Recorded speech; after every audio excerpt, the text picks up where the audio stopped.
Gentleman yields. I now recognize the gentleman from Oregon, Mr. Bentz, for 5 minutes.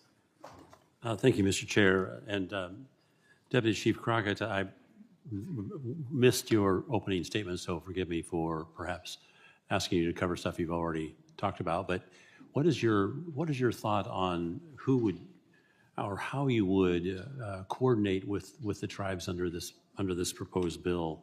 In other words, I guess the relationships that are necessary. What would you see? How would you ask us to call out your responsibility vis-a-vis a tribe when a tribe is given this management opportunity? So thank you for the question. So anytime we have the opportunity to have the tribal voice at the table is a beneficial one. Some of the complications that I named in my opening statement around the bill, because we're having lands that transfer from the Forest Service to the BIA for the trust responsibility that's associated with it, that there are some concerns that we wanted to work with the committee on how to adjudicate those that language. But to your question around the tribal voice, like we welcome that at the table to help us enhance our work. I'm sure you do, but the challenge is who's in charge. That's a challenge, isn't it, when it comes to who's managing these lands? If you're going to turn management over to the tribe, how would you want that memorialized? Would you want a contract? Would you want an agreement? Would you want a statute? What is it that you need in order to understand where you stand vis-a-vis the tribe in one of these arrangements? Yeah, so it's my understanding that the transfer goes to the Bureau of Indian Affairs, and then the Bureau of Indian Affairs would then manage those lands in trust for the tribes.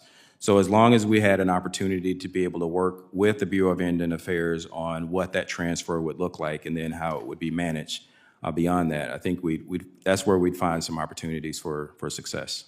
Let's back up for a second. I had not read the bill that closely to understand that there would be a transfer. A transfer of what, title? Or transfer of management? It's still the federal government that owns it. So share with me how you see the BIA working with you, if at all, after this transfer. So I don't know all the full details of the technicalities of what happens after it's transferred, but sharing my understanding of when it's transferred to BIA, they become the landowner, if you will, and tribes have a voice into how the management of those tribal assets would happen. It's my understanding the Forest Service, we wouldn't be completely out of the picture at that point, but BIA would then have the lead on management of the lands. The challenge is, of course, isn't it, that these lands are owned by all of us. Mm-hmm. And so managing in them is another issue entirely. And I think all of us would agree that finding some way to do a better job of managing is a really, really, really good idea. And before I just gloss over that, do you agree that this is an opportunity to improve the land, that this bill provides us a foundation to perhaps get off of this where we are now, which seems to be locked down and not being able to manage the land appropriately? Does this bill move us in the right direction is probably the the short answer is yes. And tribes have an amazing history and traditional ecological knowledge and expertise that they would bring to the table in land management. But this is not a transfer of ownership as such. This is a transfer of management.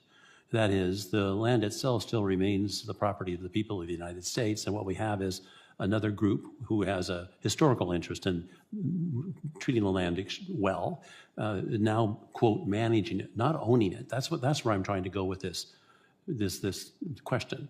Okay. Do you see it as moving in the wrong direction when it comes to actual control and taking stuff off the land to the benefit of some group, the tribe, as opposed to the people of the United States, or do you see it as more of a management arrangement?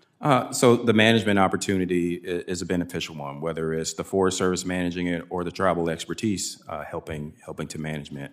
At the end of the day, as long as the landscapes are healthy, resilient to fire and insect and disease risk, that's the win. Well, I look forward to working on this further because I think it's a great opportunity for all of us. With that, I yield back. Gentleman yields, and I'll recognize the ranking member, Mr. Nichols, for 5.